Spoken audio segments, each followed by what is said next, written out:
Brazil की बस्ती में रहने वाले बेहद गरीबी में अपना जीवन जीने वाला परिवार, जिसमें एक एडसन नाम का बच्चा है जिसे सब डीको बुलाते हैं। उसकी माँ लोगों के घरों में साफ सफाई का काम करती है और उसके पिता एक हॉस्पिटल में टॉयलेट क्लीनर हैं। डीको भी अपना घर चलाने के लिए बूट पॉलिश करता है। बहुत ही गरीबी में इनका गुजर बसर हो रहा है। डीको हर रोज बूट पॉलिश करने के बाद अपने दोस्तों के साथ बस्ती में ही फुटबॉल खेलता है। इन बच्चों के पास रियल फुटबॉल तक नहीं है, इसलिए बच्चे कपड़ों से फुटबॉल बनाकर खेलते हैं। ये बच्चे बस्ती में ही घरों के ऊपर से फुटबॉल उछालकर खेलते हैं और बॉल को जमीन पर गिरने नहीं देते, जो इसे और भी इंटरेस्टिंग बना देता है। डीको और उसका भाई रोज गंदे कपड़ों में घर पहुंचते हैं, जो कि फुटबॉल खेलने के दौरान गंदा हो जाता है। डीको की मां को फुटबॉल खेलना बिल्कुल भी पसंद नहीं है और इसलिए वो डीको और उसके भाई को डांटती है। आज सन 1950 में फीफा वर्ल्ड कप का फाइनल मैच ब्राजील और उरुग्वे के बीच है। बस्ती के कुछ लोग ट्रांजिस्टर पर उस मैच की कमेंट्री सुन रहे हैं और बच्चे भी चोरी छिपे छत पर चढ़कर उस मैच की कमेंट्री सुन रहे हैं। लेकिन ब्राजील वो मैच बदकिस्मती से हार जाता है। डीको के पिता रोने लगते हैं और उन्हें रोता देख डीको की आंखों में भी आंसू आ जाता है।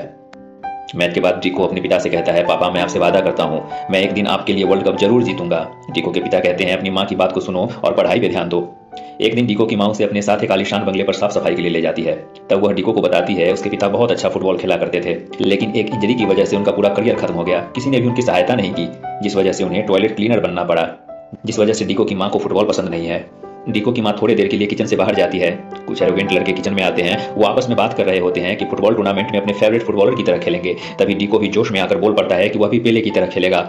सारे लड़के उसका मजाक बनाते हैं, उस पर हंसने लगते हैं क्योंकि उसने डीले को पेले बोला था। सारे लड़के उसे पेले बोलकर चिढ़ाने लगते हैं और एक पानी से भरे बाल्टी को पैर मारकर एक लड़का गिरा देता है। तभी डीको की माँ वहां दौड़ कर आती है और बिना कोई वजह जाने उनसे माफी मांगती है। लड़के वहां से चले जाते हैं। डीको की माँ भी उसे वहां से ले जाती है, लेकिन जाने से पहले डीको उस पॉम्फलेट को उठा लेता है जिसमें टूर्नामेंट के बारे में जानकारी थी। अब बस्ती के बच्चे भी टूर्नामेंट में हिस्सा लेते हैं। वो पुरानी बेडशीट को फाड़कर अपने लिए ड्रेस बनाते हैं, पर उनके पास जूते नहीं होते, जिस वजह से अमीर बच्चे उनका मजाक उड़ाते हैं और उनकी टीम को बिना जूता वाली टीम के नाम से बुलाते हैं। बस्ती के बच्चे को काफी शर्मिंदगी होती है। जूतों का इंतजाम करने के लिए सारे बच्चे एक मूंगफली के गोदाम से मूंगफलियां चुराते हैं। वहां से भागकर वे बच्चे बाजार जाकर मूंगफली बेचने लगते हैं। बाजार में अमीर बच्चे उन्हें मूंगफली बेचता देखकर उन बच्चों का काफी मजाक उड़ाते हैं। डीको को वे बच्चे पेले पेले बोलकर चिढ़ाने लगते हैं, जिस पर डीको उस लड़के को चांटा मार देता है। अब दोनों ग्रुप के बीच में लड़ाई हो जाती है। शाम को जब डीको घर जाता है तो उसकी माँ को लगता है टीचर्स ने डीको को बुरी तरह से पीटा है। वो गुस्से में टीचर्स के पास मिलने जाना चाहती है, लेकिन डीको के पिता को पता है कि ये चोट उसे कैसे लगी है। वो डीको की माँ को रोकते हैं और कहते हैं, मैं खुद कल टीचर से मिलने जाऊंगा। अगले दिन डीको के पिता उसे समझाते हैं, अपने हालात को अपनी कमजोरी मत बनाओ। एक अच्छा खिलाड़ी लड़ाई झगड़े से नहीं बल्कि अपने खेल से प्रतिद्वंदी को जवाब देता है। डीको ये जानकर बहुत खुश होता है कि उसके पिता उसके साथ हैं। आज किंग्स यानी अमीर बच्चों की टीम और बिना जूतों वाली टीम के बीच फाइनल मैच है। आज के मैच में प्रो फुटबॉलर वाल्डेमर डब्रिटो भी सेंटोस क्लब की ओर से एक अच्छे फुटबॉलर को सिलेक्ट करने के लिए आए होते हैं। किंग्स क्लब के प्लेयर ने डीको का नाम पेले लिखवा दिया है, जिसे सुनकर डीको को बहुत गुस्सा आता है, लेकिन वो अपने पिता की बातों को याद करके शांत रह जाता है। बच्चों ने मूंगफली बेचकर कुछ पुराने जूते खरीदे हैं, लेकिन पैर के हिसाब से वे जूते कुछ ज्यादा ही बड़े हैं। फिर भी बच्चे उन जूतों को पहन लेते हैं। मैच शुरू होता है। बिना जूतों वाली टीम के बच्चे की स्पीड बड़े जूतों की वजह से कम हो गई है, जिसका फायदा किंग्स टीम के प्लेयर्स उठाते हैं और वो 6-0 से आगे निकल जाते हैं। अब किंग्स का कैप्टन डीको को पेले पेले बोलकर चिढ़ाने लगता है, जिससे डीको को गुस्सा आता है। वो उनसे लड़ने जाता है, लेकिन डीको अपने पिता को देखता है। फिर डीको अपना जूता निकालकर फेंक देता है और पूरे फोकस के साथ वैसे ही खेलने लगता है जैसे वो बस्ती में अपने दोस्तों के साथ खेला करता है। अब किंग्स के प्लेयर उसे रोक नहीं पाते और देखते ही देखते डीको पहला गोल करता है। डीको की टेक्निक बहुत इंप्रेसिव है। सब लोग उसे देख हैरान थे। डीको को देख बस्ती के बच्चे भी अपना जूता उतारकर फेंक देते हैं। अब पूरी टीम अपने अंदाज में एक नया गेम खेल रहे थे। किंग्स के प्लेयर उन तक पहुंच ही नहीं पा रहे थे। बस्ती के बच्चे गेम को बदल कर रख देते हैं और गोल पे गोल मारते हैं। अब स्कोर 6-5 का हो चुका है, लेकिन टाइम खत्म होने की वजह से डीको की टीम ये मैच हार जाती है। किंग्स ये मैच जीत जाता है, पर लोग डीको की टीम के लिए तालियां बजाते हैं। पूरा मैदान पेले के नाम से गूंज उठता है। वाल्डेमर डब्रिटो डीको के पिता को अपना कार्ड देते हैं। डब्रिटो डीको के परफॉर्मेंस से काफी इंप्रेस हुए थे। मैच खत्म होने के बाद मूंगफली के गोदाम में काम करने वाले लोग डीको और उसके दोस्तों को पकड़ने के लिए उनके पीछे दौड़ते हैं, जिसे देख डीको और उनके दोस्त जंगल में भाग जाते हैं। डीको के एक दोस्त को भागते हुए गिरने की वजह से चोट लग जाती है। उसके दोस्त से अब चला नहीं जा रहा था, जिस वजह से डीको अपने दोस्त को मिट्टी के एक बिल में छुपा देता है, पर तेज बारिश की वजह से मिट्टी ढह जाती है और उसका दोस्त भी उसी मिट्टी के नीचे दब जाता है। डीको अपने दोस्त को बचाने की काफी कोशिश करता है, लेकिन उसका दोस्त बच नहीं पाता और उसकी मृत्यु हो जाती है। डीको बहुत हताश हो जाता है, बहुत रोता है। उसे लगता है कि उसी की वजह से उसका दोस्त मरा है। वह अपने आप को जिम्मेदार मानता है। वह रोते हुए अपनी माँ को पूरी बात बताता है। उसकी माँ यह जानती है कि यह सिर्फ एक एक्सीडेंट था। डीको कहता है, अब मैं फुटबॉल नहीं खेलूंगा और आपकी हर बात मानूंगा। उसकी माँ उसे गले से लगा लेती है। अगले दिन स्कूल के बाद डीको अपने पिता के साथ उनके काम पर जाता है। उसके पिता हॉस्पिटल में साफ सफाई का काम करते हैं, बहुत ईमानदारी और मेहनत से। काम के बाद उसके पिता उसे अपने बचपन के बारे में बताते हैं कि कैसे वो आम को फुटबॉल बनाकर खेला करते थे। उसके पिता उसे कुछ नए स्किल्स भी सिखाते हैं। डीको उनकी बातों पर ध्यान नहीं देता है। घर जाते समय बस्ती के बच्चों को फुटबॉल खेलते हुए देखता है, पर ज्यादा ध्यान दिए बिना डी को इग्नोर करके आगे बढ़ जाता है। डी को अब तक उस एक्सीडेंट को भूल नहीं पाया है। वो अब भी अपने आप को ही जिम्मेदार मानता है। धीरे धीरे उसके पिता की बात का असर उस पर होने लगता है। वह अपने पिता की तरह आर्म से प्रैक्टिस करता है। समय आगे बढ़ता है और डी को 15 साल का हो चुका है। उसके पिता अभी भी उसे न्यू स्किल्स सिखाते हैं। वो अपने पिता के साथ रोज प्रैक्टिस करता है। एक दिन उसकी माँ डीको को अपने पिता के साथ प्रैक्टिस करते देखती है। डीको के स्किल्स को देख समझ जाती है इस लड़के की मंजिल सिर्फ फुटबॉल ही है। वो वाल्डेमॉर डब्रिटो को कॉल करके बुलाती है। एक दिन जब डीको अपने पिता के साथ घर पहुंचा तो अपने घर में वाल्डेमॉर डब्रिटो को देखकर हैरान हो जाता है। डब्रिटो उसे सेंटोस फुटबॉल एकेडमी में शामिल करना चाहते थे। डीको ये सुनकर बहुत खुश होता है। वो दौड़कर अपनी माँ को गले से लगा लेता है। डीको वाल्डेमॉर के साथ सेंटोस चला जाता है। वहाँ उसकी ट्रेनिंग शुरू होती है। वहाँ के कोच डीको से कहता है, बंदर की तरह उछलकर मत खेलो और ट्रेडिशनल तरीके से खेलो। कोच उसे 1950 का फाइनल मैच दिखाता है और कहता है, ट्रेडिशनल तरीके से ना खेलने की वजह से ही हम वो मैच हार गए थे। लेकिन अचानक से अपने तरीके को छोड़ किसी दूसरे तरीके को अपनाना डीको के लिए आसान नहीं था। वह रात रात भर अकेले प्रैक्टिस करता है, लेकिन उसका गेम बिल्कुल भी इंप्रूव नहीं हो पा रहा था। वो ट्रेडिशनल मेथड को अपना नहीं पा रहा था। वो प्रैक्टिस मैच में एक भी गोल नहीं कर पा रहा था, जिस वजह से उसका आत्मविश्वास नीचे गिर रहा था। वह रात को रोता रहता है और एक रात बिना किसी को बताए अपना सामान लेकर वह रेलवे स्टेशन की तरफ चल पड़ता है। वाल्डेमर उसे जाते हुए देख लेते हैं और उसके पीछे वाल्डेमर भी रेलवे स्टेशन पहुंच जाते हैं। वह डीको से घर जाने का कारण पूछते हैं। वो कहता है कि कोच को मेरा गेम बिल्कुल भी पसंद नहीं है। सारे लड़के मुझसे बेहतर खेलते हैं और मेरा सिलेक्शन होना मुश्किल है, और अगर मैं पढ़ाई भी नहीं कर पाया तो शायद मैं भी एक टॉयलेट क्लीनर बनकर रह जाऊं। तब वाल्डेमर उसे बताते हैं, तुम जिस स्टाइल से खेलते हो उसे जिंगा स्टाइल कहा जाता है। इस तरीके को गुलामी के समय आज़ादी के लिए इस्तेमाल किया गया था। आज़ादी पाने में इस तरीके से हमें बहुत मदद मिली। लेकिन 1950 के वर्ल्ड कप में इसी जिंगा स्टाइल की वजह से ब्राजील मैच हार गया। तब से जिंगा स्टाइल को आउटडेटेड मान लिया गया। अब कोई भी इस तरीके से नहीं खेलना चाहता है। वाल्डेमर जिंगा को अपने पूर्वजों की विरासत मानते हैं। उन्हें इस बात का दुख है कि ब्राजील के लोग अपनी विरासत को भूलते जा रहे हैं। वाल्डेमर कहते हैं, तुम्हारा जिंगा स्टाइल काफी मजबूत है।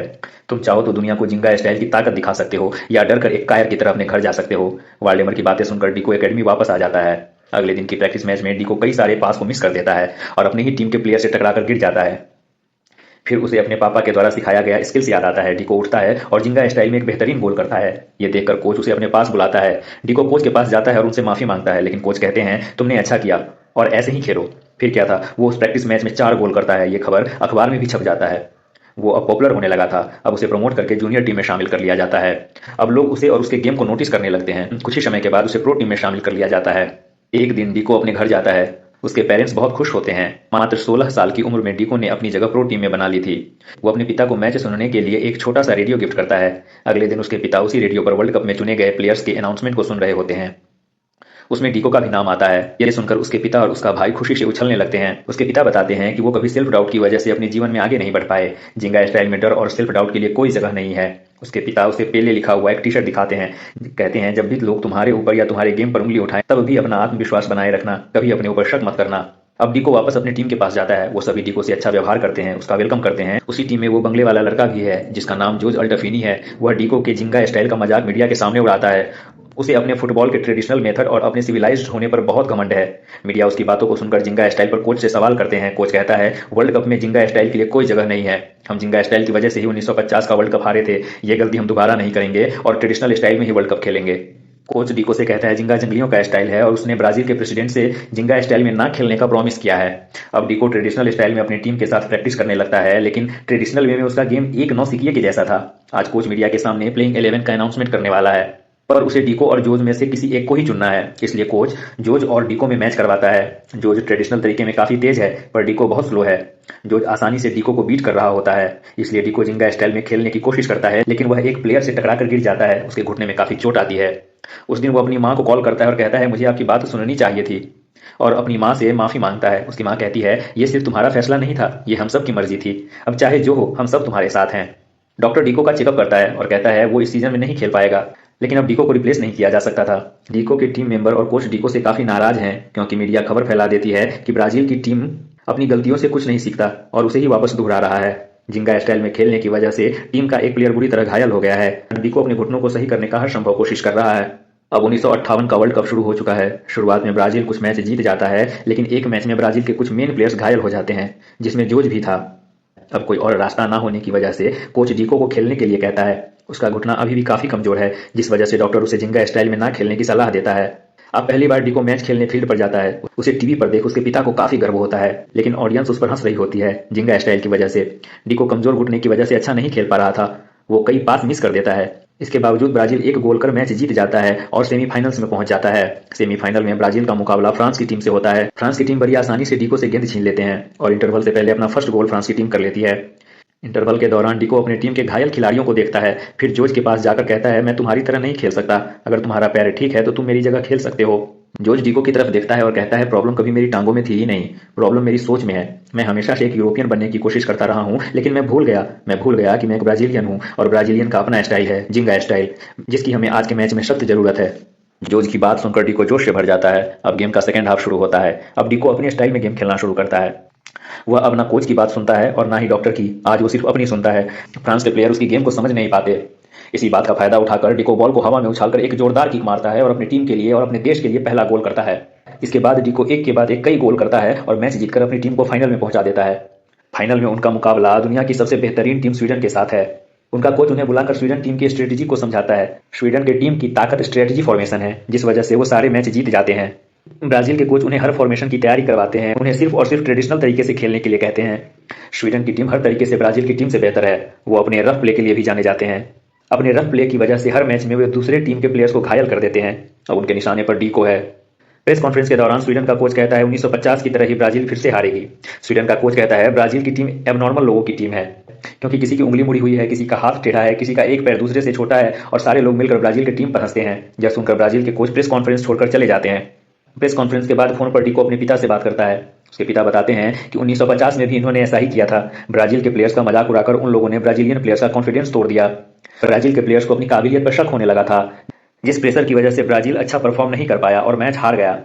स्वीडन ब्राजील के हर प्लेयर की आत्मविश्वास को तोड़ना चाहता है, लेकिन तुम ऐसा मत होने देना। अपनी टीम की यूनिटी और कॉन्फिडेंस को बनाए रखना।